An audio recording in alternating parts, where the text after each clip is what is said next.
Almost like we have stepped into summertime today here in eastern North Carolina, especially away from the coast. That's where temperature readings this afternoon are pushing close to the 90-degree mark tonight. Temperatures will be in the 80s at 7 o'clock. Enjoy that sunshine and that good breeze blowing. We'll talk about your Easter weekend forecast coming up. The longest-running newscast in the East starts now. On your side, this is WNCT 9 News at 6. Well, it's a big day here in the East. Baseball returns for the 2023 season, and the Down East Wood Ducks are back in town. Good evening, everyone. I'm Angie Casada. And I'm Ken Watlington, live from historic Granger Stadium in the heart of Kinston, as we get set for first pitch on a brand new minor league baseball season. It is the Down East Wood Ducks and the Kannapolis Cannonballers. First pitch set for 7 o'clock here at Granger Stadium. We've got live team coverage over the next half hour to get you ready for not only tonight's game, but the entire minor league baseball season. We'll talk about the concessions here at the stadium, some of the great merchandise you can buy here at Granger Stadium, and we'll talk about the economic impact that the Wood Ducks make on this area every season when that first pitch is thrown and the bats are swung for the first time, as baseball brings in a lot of fans to the area. Also, Brian Bailey's here as well. Sports director will join us in a few minutes to talk about not only the Wood Ducks opening game tonight, but ECU baseball in action today because of the weather. Pirates are playing well so far. But let's talk about the Wood Ducks right now. The gates are now open here for this new season. Let's take you out live. Look at the gates right now as the fans will start to make their way into Granger Stadium to watch these Wood Ducks face off against the Cannonballers. These fans will see most things ready for tonight's game when they get to their seats. But the question is, how does it all come together? Now, your side anchor, Courtney Courtwright, joins us now after getting a chance to go behind the scenes. And Courtney, it takes a lot to get this ballpark ready, doesn't it? It sure does, Ken. Lots of preparation, lots of work goes into what happens to make what we see here today come to life. From the smell of the food in the air to the field getting dragged in line, crews are always busy. The way I perceive it is this is our house, and you're having guests come into your house, so you want to make sure that everything's in the right place. The Down East Wood Ducks wants fans to feel at home when they come to historic Granger Stadium. We spend 5 or 6 months in the off-season getting everything ready and waiting for people to show up. It takes a good team to step up to the plate. Minor league baseball as a whole is a grind. I'm very thankful that we have a hard-working staff that are passionate about not only the game of baseball, but making sure they're able to provide the most friendly customer service. Good service starts with preparation. Concessions are a huge piece to the ballpark experience.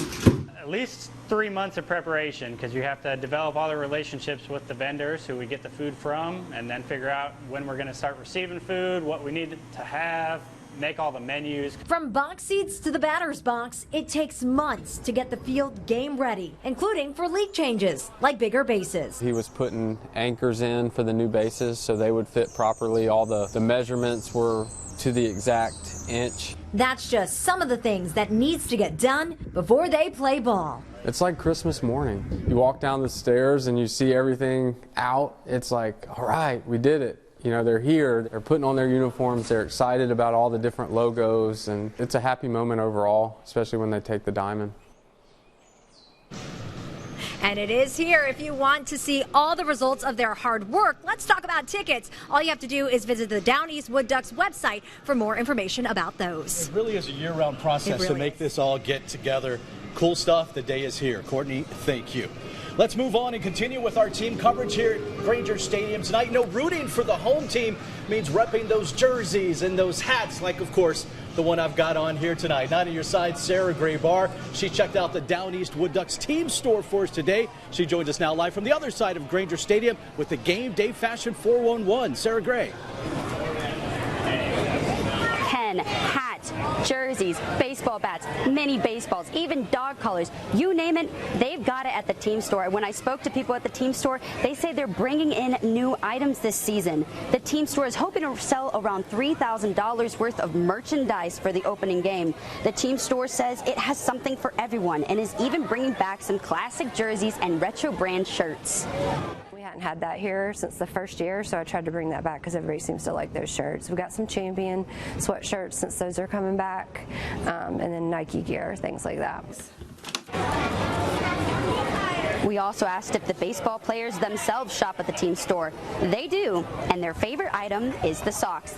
The team store is now open. You can start to see people heading in, and it's going to be open for every home game. But if you're not able to make it to Kinston, not to worry. You can score one of those jerseys on their online store, and we'll have that linked on our website at WNCT.com. Back to you, Ken. All right, Sarah Graybar live for us from the Down East Wood Ducks team store tonight. And with this baseball season starting out strong, businesses throughout Kinston and Lenoir County are already seeing the impact of this sport. Now to your side's Claire Curry continues our team coverage now live from downtown Kinston. Claire, these games are really helping out the community, aren't they? Here downtown, many of the businesses I spoke with say that this game really kicks off their busy season with lots of people passing through town to see what Kinston has to offer. Go with it! I saw about 4 guys walking this way. I said, man, the baseball team's here. We look forward to seeing them because they'll know most of my servers' names by the end of the year. Lovex Cafe says that they often cater to the teams and feed many of the fans here to watch the games. We've been here 83 years, so we've seen, the Kinston Eagles, we've seen the Blue Jays, we've seen the Indians, now the Wood Ducks. Some players even returning year after year for a bite to eat. We'll get them a big breakfast from 11 to 1, so it really helps us during the summer months. Down the road, Mother Earth's Motor Launch hosts the visiting opposing teams. It is a little bit of a feat trying to figure out, who do you root for? Who's staying with you or the home team Wood Ducks? Keeping them booked and busy throughout the season. Most people get the schedule ahead and then they go ahead and book for the following season. Because we do host those teams, our availability is limited, but we are more than happy to help you and assist you with anything that we can. Giving a boost to all businesses in the area. And to be able to have those places downtown that are just so amazing and share them with the people passing through, it helps all the way around. Both Lovex Cafe and Mother Earth Motor Launch encourage people to stop by throughout baseball season. Live in Kinston, Claire Curry, 9 on your side. All right, Claire, thank you. We want to get your take on this baseball season tonight in our Vote Now on 9 poll. We're asking, what's your favorite part of the game day experience? Is it the food, the gear, the game itself, or maybe those post-game fireworks? To vote, you can just scan that QR code on the bottom right side of your screen. You can also use the free Night on Your Side mobile app. Find Vote Now on 9 in the menu, or simply go to WNCT.com/vote. It's all of those for me on most days. Our team coverage will continue later in the newscast here in Kinston. We've got more on the concessions available here at the ballpark this year. You're going to want to stay tuned for that. But for now, let's send it back to the studio and Angie Casada for a check of the rest of today's news. All right, Ken, thank you so much. We'll check back in soon. Well, in your crime news this evening, the Pitt County Sheriff's Office is investigating an early morning shooting near Grimeslet. They say it happened around 4 this morning, leaving 2 people injured.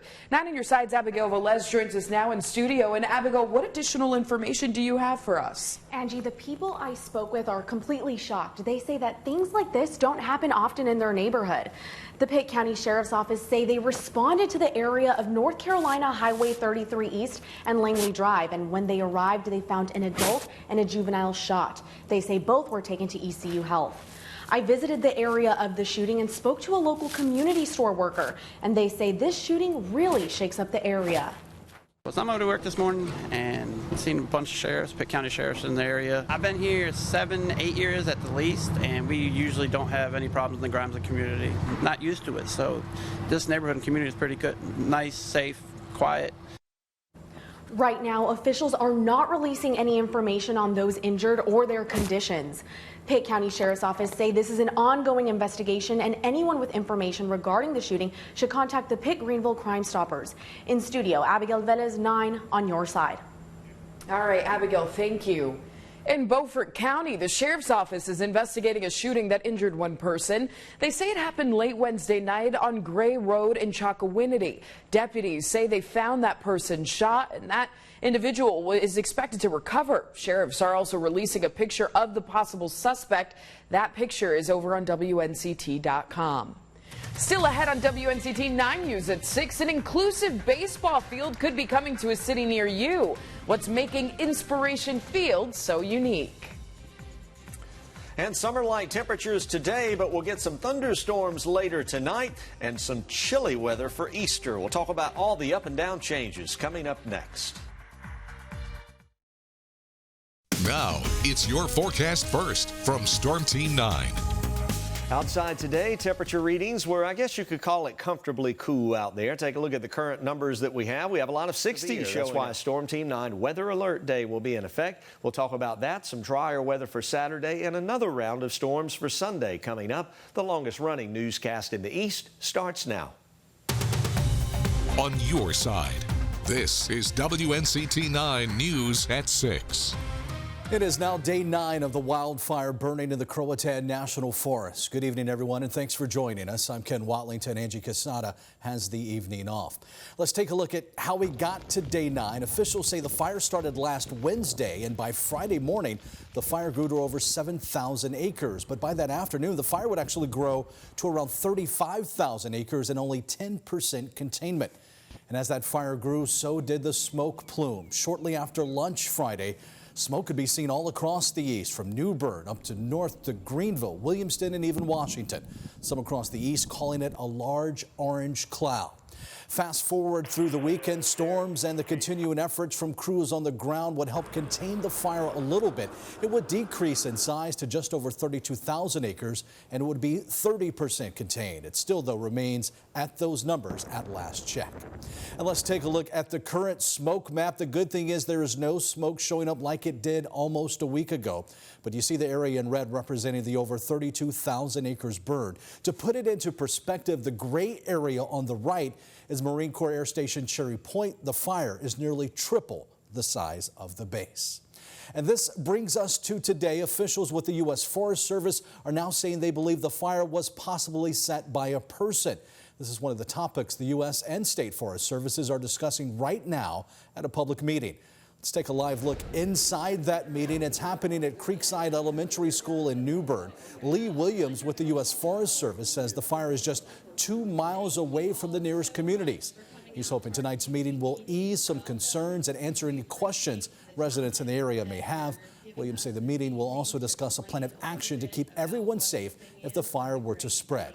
We're told the fire is in check right now, but there continues to be smoldering spots.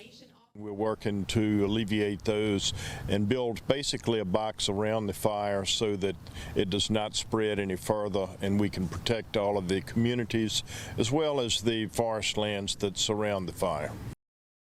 WNCT's Caitlin Richards is at that meeting. She will have the latest for us tonight on your news at 10 on the CW and here at WNCT at 11. And Craven County officials are also giving you safety and preparation tips if you do have to evacuate due to the fire. They say to build an emergency kit with things like food, water, and other supplies you might need. Place valuable things like documents, mementos, and anything you can't live without inside your car in the garage. That way you can leave as quickly as possible. And make sure you arrange temporary housing outside the threatened area. It's important to note, though, they do not see any indication of evacuation orders at this time. Also happening right now, some of you are going above and beyond to support a cause you believe in. That includes supporting some fresh cuts. It's the 6th annual haircutting event at ECU put on by Pirates vs. Cancer. That's where we find 9 on your side Sarah Gray Barr. And Sarah Gray, who's all there? Ken, students, faculty, and staff are coming together to support children battling cancer right here in Eastern North Carolina. Those with the event say it's just one way to show solidarity with the children. Pirates vs. Cancer organized the event. They're a philanthropic group at ECU's Brody School of Medicine. The event raises money to support pediatric cancer research at James and Connie Maynard Children's Hospital. We spoke with organizers about why this event is important. So a lot of children battling cancer do lose their hair during the course of their treatment, and so this just gives us an opportunity to make them feel less alone and just, do something together that shows that we're here for them. I actually just spoke with the president of the group. She says that they've raised more than $18,000 so far, but they're still working to reach that $25,000 goal, and they're still collecting funds now. If you're interested in donating, we'll have that on our website at WNCT.com. Live in Greenville, Sarah Gray Barr, 9 on your side. What a great event. Sarah Gray, thank you. On your side, this is WNCT 9 News at 5:30.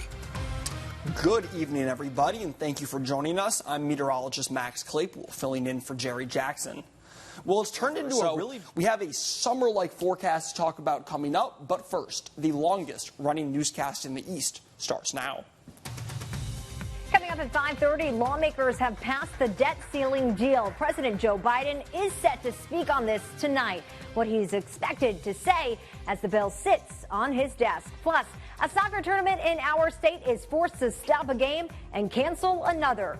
Why something said on the field could be to blame. And a new era for a North Carolina military base. What leaders are saying as the change is only the beginning. And that is exactly where we begin today. Thanks for joining us here on your news at 5:30. I'm Courtney Courtright. Ken Watlington is off today.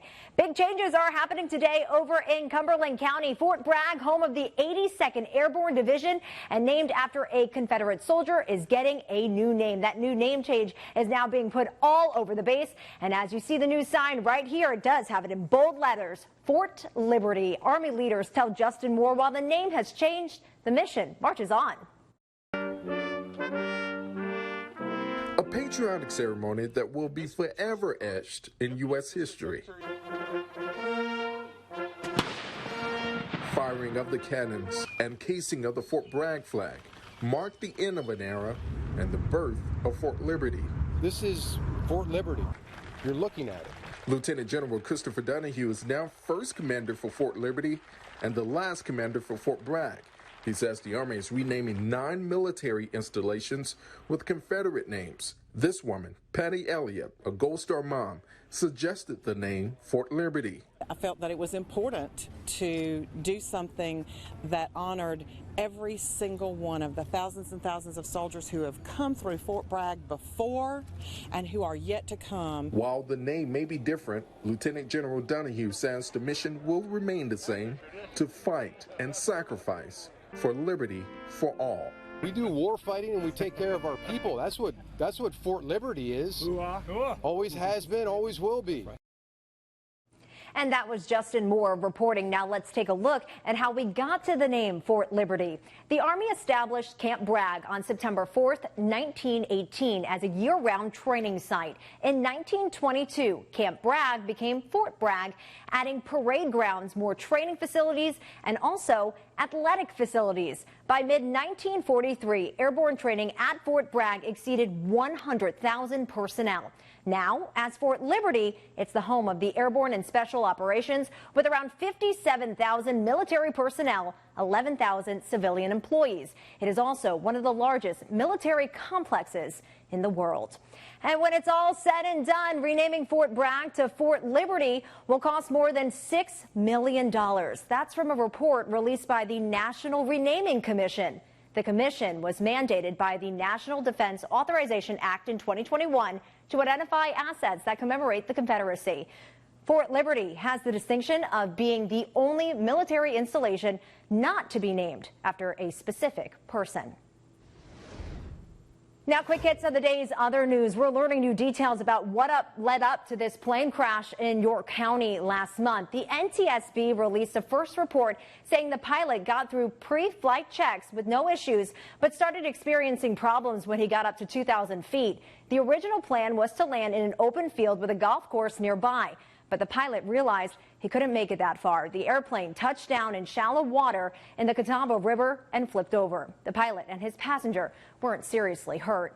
A new jobs report is out, and it's showing a hot labor market. It shows employers added 339,000 jobs in May. That's the best it's been since January. Meanwhile, the unemployment rate rose to 3.7%. That's up from a 5-decade low in April.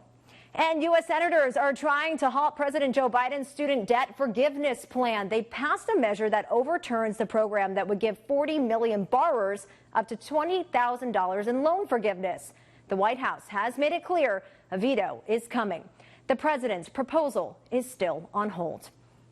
And staying in Washington, D.C., the U.S. will avoid its first ever default on its loans. The Senate giving final approval late Thursday to the debt limit deal. The White House says President Joe Biden will be able to sign it into law as soon as tomorrow.